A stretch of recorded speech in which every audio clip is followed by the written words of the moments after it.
Hey there guys, in today's video I'm going to show you how I mix up Vitacritter dye. Now that is a bird safe dye that I use for dyeing Parrot toy parts. It's one of my favorite things to use because it produces really bright colors, it dries really quickly, you don't have to soak it, just applying the color will get you a really good depth of color.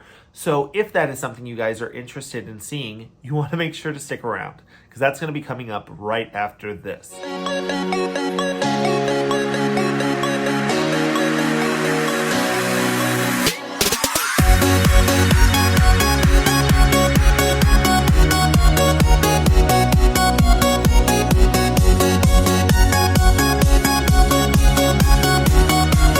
Hey there guys, this is Jack over at Hi Red Bird, where I am tirelessly working to find new ways to make the keeping of exotic animals and pets more exciting, more affordable, and ultimately more enjoyable. For me, one of the most enjoyable things is making and customizing toys and enrichment for my animals.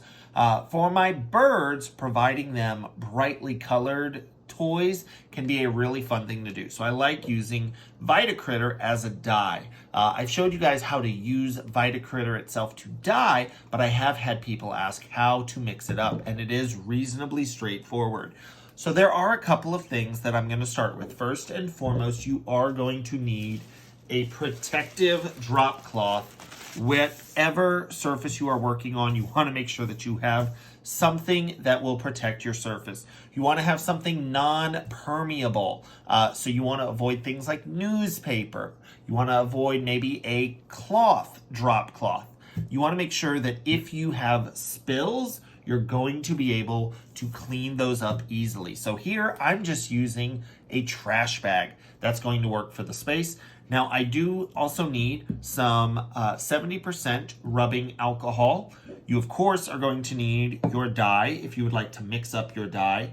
You are going to need some gloves. This is one of those situations where you cannot, maybe it'll be fine. Please don't do that. You need to wear gloves. You need to use the drop cloth. You need to have all of this protective equipment because if you don't, things will go terribly wrong and you will regret just about every mistake you have ever made in your life.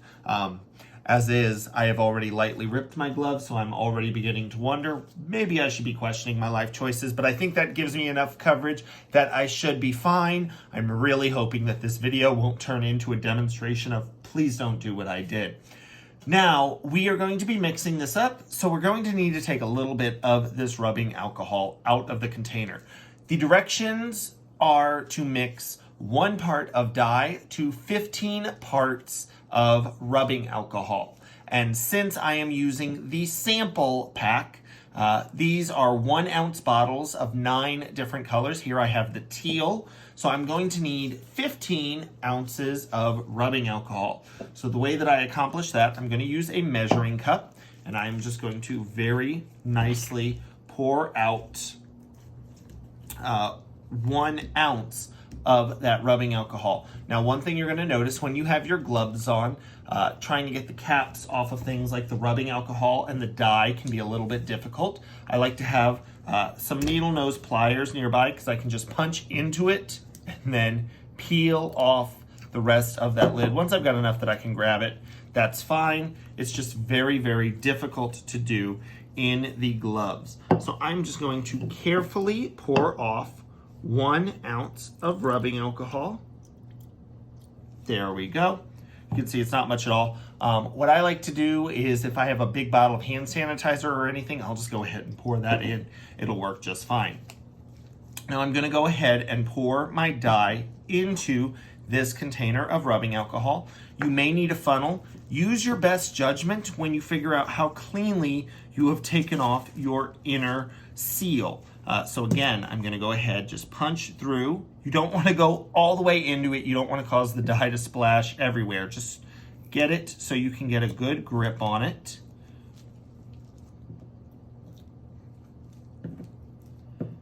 The way you can tell that this is serious is that I am concentrating and went fairly quiet. So I actually got most of that off. I probably could dye this, pour this right in. we're going to go for it. There we go. Now, the reason I say I can do that, Vitacritter works on so many different materials. It's really fun to use on things like wood, finger traps, leather. All of those things can be dyed with the Vitacritter, but it will also stain some plastics. So if I did something like this funnel, if I did not clean it up right away, it might have some staining. And even if I did clean it up right away, it might have some staining. Now, all I'm going to do is I'm going to make sure that that lid is nice and secure. You guys can see I already have a little bit of blue on my fingers. That's just from pulling off that lid. So you can see if I was not wearing those gloves, I would have blue on my hands, and I would probably have blue on my hands for several days. Now I make sure that that is nice and secure. I'm not going to shake this like I've lost my mind, but I do like to give it just a few nice turns to adequately incorporate that. Now this is going to be ready to use. And the really nice thing about using these bottles of rubbing alcohol is that I can actually store the product in the rubbing alcohol as well. I'm going to go ahead and take the leftover bits of that dye bottle. I'm going to go ahead and dispose of that inside those gloves. Again, trying to contain as much of that mess as possible. Now, all I want to do is I want to make sure that I label this. So I'm going to go ahead and let myself know that this is teal. I like to write it on the lid because it's very, very easy to see. But I also like to write it on the bottle because if you are doing multiple colors at a given time, you might have multiple bottles open. And as you guys can see, inside the bottle, this dye, it looks like a pretty dark blue. I might confuse that for another color, but if I see that it's teal on there, I'll be able to know that I can match up that lid. But when I'm grabbing really, really quickly out of my storage area, I can see it on top of that lid. It shows up really, really nicely.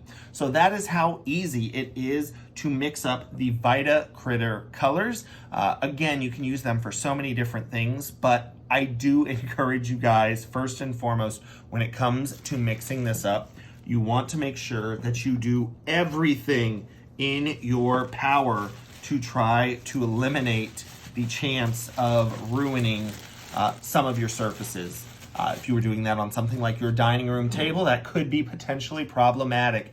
If you shook up that bottle and you didn't have that cap on adequately, you could potentially ruin things like your carpet, your furniture, your walls. So you don't want to do that because this stuff does work by dipping those pieces. That will let you know just how quickly it can infuse pieces with color, whether or not you actually want those things colored. You know, things like your dining room chairs, you probably don't want colored.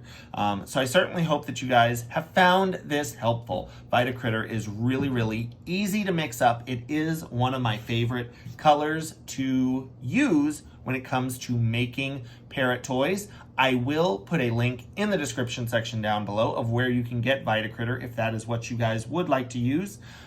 If you guys have liked this video, make sure you give it a thumbs up. Subscribe to the Hi Redbird channel if you haven't already, and I look forward to seeing you guys next time. I do need to say thank you to my Patreon patrons for helping to make these videos possible. You can find out more by visiting Hi Redbird on Patreon or clicking the link in the description section down below if you would like more information. Thanks!